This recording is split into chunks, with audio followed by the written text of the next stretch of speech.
What's up, crypto enthusiasts? Welcome back to Wise Staking. We're going to be talking about the mass liquidity that the Wise token is putting on Uniswap because I get these questions now and again from people thinking that because we're putting large liquidity on Uniswap, it's going to be harder and not as easy to actually pump the price so that they'll be able to get, their 10x, 100x, 1000x gains if they stake with the project.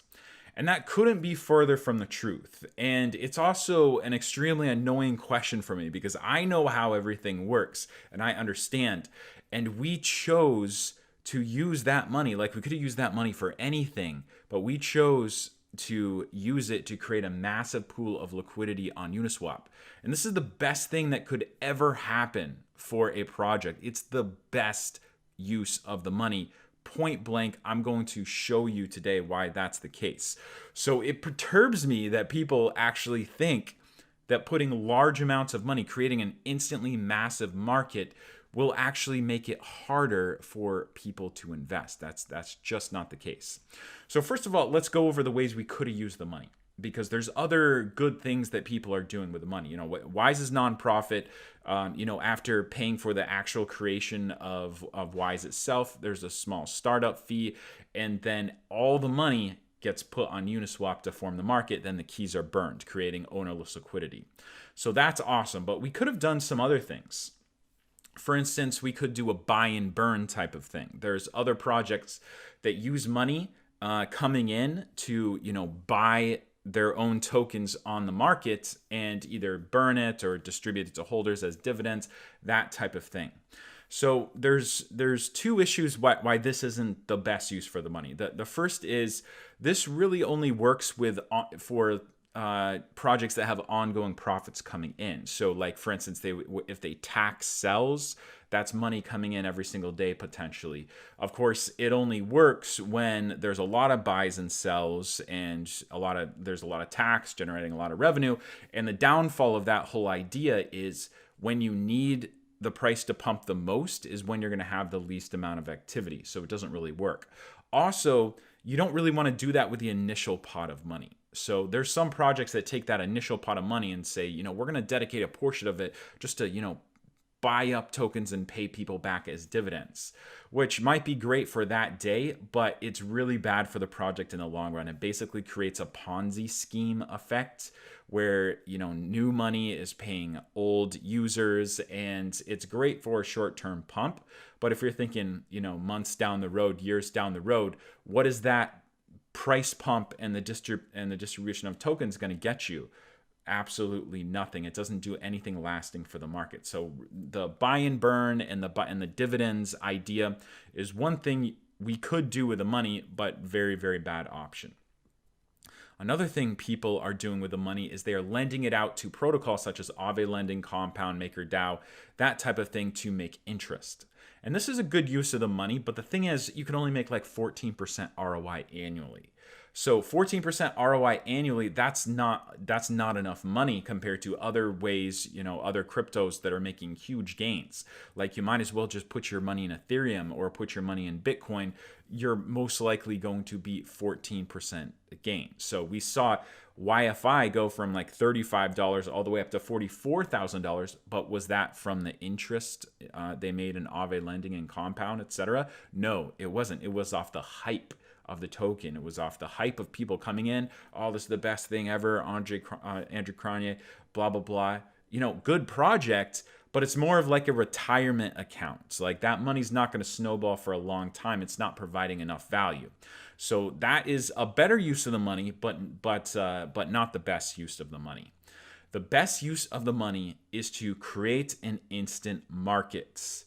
And I already explained this in my other video about massive liquidity on Uniswap. I'll link it here at the end.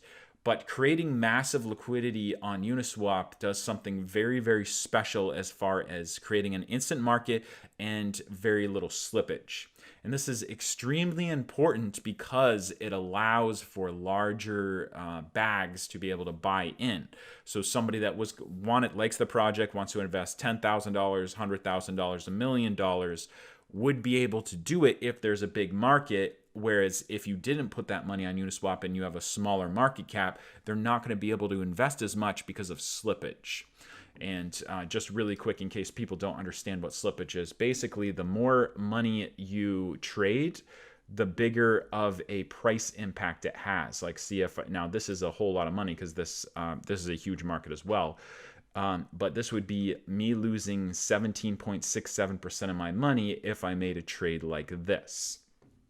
Now looking at the pool info here, we can see that there's $35 million here. So that's a huge pot of liquidity. And this is like enough liquidity where people can put millions of dollars in before you have to worry about slippage. So that is so important. It's a good use of the money. But the thing is, people think that means that big liquidity pools can't pump. And that's not the case at all because of how Uniswap's market maker works. So Uniswap's market maker is the more you buy, it goes up exponentially. It doesn't go up linearly, it goes up exponentially. So a lot of people buying is still going to really pump up the price. Now I've got a market maker right here, and this shows that let's say we put $50 million initially on Uniswap. After 1 year, we would need $110 million coming in the first year in net positive buys on Uniswap to create a 10.24x. So in order to create more than that, we'd need a lot of money. But the thing is, people are thinking that what if we just had $5 million on Uniswap? Then we could have gotten a 529x instead of a 10x. But the thing is, no. If we only had 5 million on Uniswap, that's that many less users as well. So we're still getting the 10x. Because think about it this way: if you and I are the only people in Wise, let's just simplify it. I put in 1 Ethereum, you put in 1 Ethereum. Boom, the launch ends, we got 2 Ethereum, we pair it with Wise, our liquidity pool is worth 4 Ethereum because, we got the 2 Ethereum and then our Wise. So then we go tell our friends and family, you go tell our friends and family, and between the two of us, we bring in some more people, and throughout the year, we get more people to join, 10 more people contributing 10 more Ethereum total. So then we have we started with a liquidity pool value of 4 Ethereum, and then 10 Ethereum net positive buys throughout the year. The price is going to go up significantly. So tell me, what would be different in a scenario where instead of just you and me, there's actually 1 million people? What would be different in that scenario? Are you all of a sudden not going to tell your friends and family if we raise 50 million instead of 5 million? Is that what's going to happen? Because I'm telling people, like I'm telling my friends and family even more if that was going to happen. So people have this idea that it's going to be harder, and it's like, no, it's not going to be harder. It's the exact same amount of energy. We have more people talking about Wise in that case. So if we have $100 million in ownerless liquidity, that just means we have that much more people than if we only put $5 million in ownerless liquidity. So it's going to be just as easy to 10x, 100x, etc. And the thing is, it's going to be even easier because we have the network effect. So if we only put $5 million on Uniswap, that's no big deal. People do that all the time. Like it's more than like 90% of other projects that are starting out. They usually put in less than $100,000 on Uniswap liquidity, but it's nothing, to call home about. So in that case, we only have a set amount of adoption. But if we put $100 million on Uniswap liquidity, even if we put $50 million on Uniswap liquidity, that's going to cause some waves. That's going to get more people talking about us. That's going to get, the bigger players involved and their ears perking up. We might even, get on some news channels that we wouldn't have before because, we made such a big splash in the space. And all of a sudden we've got the network effects. And then all of a sudden it's not just me telling my loved ones and the people on my YouTube channel and you telling your loved ones and, writing an article or whatever. Now, all of a sudden, we're reaching people that never would have heard of the project before if it was smaller, but now it's bigger. So we have the network effect. So don't look at the big numbers and think, oh, it's going to be so hard to pump. No, it's going to be just as easy to pump. It's actually going to be better the more liquidity you have. And creating mass liquidity on Uniswap is the best possible thing to happen ever. So at the beginning of this video, I explained that the main reason why creating a mass pool of liquidity is the best thing that you could ever do for your project because of slippage and allowing it to grow to a large market cap way faster than Bitcoin did, way faster than Ethereum did, because instead of having to slowly build up the market, you boom, got an instant market of, $100 million, whatever it ends up being. People can invest more, allowing the market cap to grow. Whereas, if we only put in like $100,000 worth of liquidity, people couldn't invest that much money, even if they wanted to. So that's a big deal. But there's two other reasons why creating mass liquidity is so huge. Second reason, it's because it creates a provable value for the entire project. Now, the reason why it creates provable value for the entire project is because we're not just putting mass liquidity on Uniswap, but then the contract also burns the keys in the same transaction. So by keys, I mean the Uniswap LP tokens, the only thing that would be able to remove that liquidity.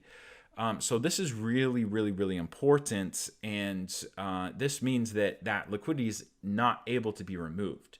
So if you got a big pot of money sitting on Uniswap that is, half Ethereum and half Wise that can't be removed, that means that all the Wise tokens in the system, they have a provable value because you can go get that value on Uniswap. So it has so Wise has a provable value compared to pretty much all other cryptocurrencies that don't have provable value. They have assessments of values. They can go down to nearly zero. They can go down to zero and be absolutely worthless. Wise can't. It's going to have a provable value that is backed up by the pot of money on Uniswap. Not only that, but that pot of money on Uniswap is collecting fees. And nobody owns it, so it's just collecting fees for itself, and it's growing bigger and bigger and bigger. So let's look at the fees on this pool right here. So the Uni ETH pair, $5 million in volume. That created $17,000 of fees in the last 24 hours. So these fees like this in Wise are going to be rolled back into the pool every single day because nobody owns it. So it just makes that liquidity bigger and bigger and bigger. So when that happens, that increases the value of Wise. So we start at, so that means that even if with nobody else buying in, even if, someday pretty much everybody is using Wise and there isn't like huge massive adoption anymore, well, then the chance to, 1000x, your money is gone and things are more stable. We're just going to go back to the actual interest that Wise creates. But the value is going to come from transaction fees at that point because this massive pot of money on Uniswap is growing and growing and growing and growing. So the last thing I want to point out is that not only is it going to create a provable value for Wise, but it's also going to create a price floor. Because the price floor would be if all the circulating Wise in the system cashed out 100% of it. So everybody holding Wise were to cash out, then that would be the price floor. So right after launch, the way Uniswap works, we have 50% on Uniswap that is ownerless and 50% in the hands of the people that bought it. If nobody staked and everybody instead just cashed out all their Wise, that would drop the price of Wise on Uniswap by 75%. So we know that the price floor right after launch is 25% of whatever it's listed for if everyone were to sell. So we know that's the absolute bottom. Now, of course, it's closer to 100% for the first people that sell, but as they sell, it would go down and down and down. If you were the very last person cashing out, you would get 25% of your money back. But the great majority of people would get, at least 50% of their money back. There's no other crypto that is like that. And the thing is, those fees every single day are increasing the value so that price floor is raising higher and higher and higher. So this is the awesomeness of mass liquidity on Uniswap, and nobody's doing this. Nobody's doing this because they're not willing to allow tens of millions of dollars to slip through their fingers without taking a big cut for themselves. There's no other projects that are willing to do that. Wise is a nonprofit. Wise is doing this, and this is the best ever use case, the best ever value creator you could possibly have for when you invest in crypto. There's no better way to directly back up the thing that you just bought than to do something like this, where you take at least 90% of that money and put it directly into the market, backing up your investment. So hope that cleared things up for you guys. If you enjoyed this video, don't forget to smash that like button for the YouTube algorithm. Make sure you're subscribed as well, and I will see you in the next video.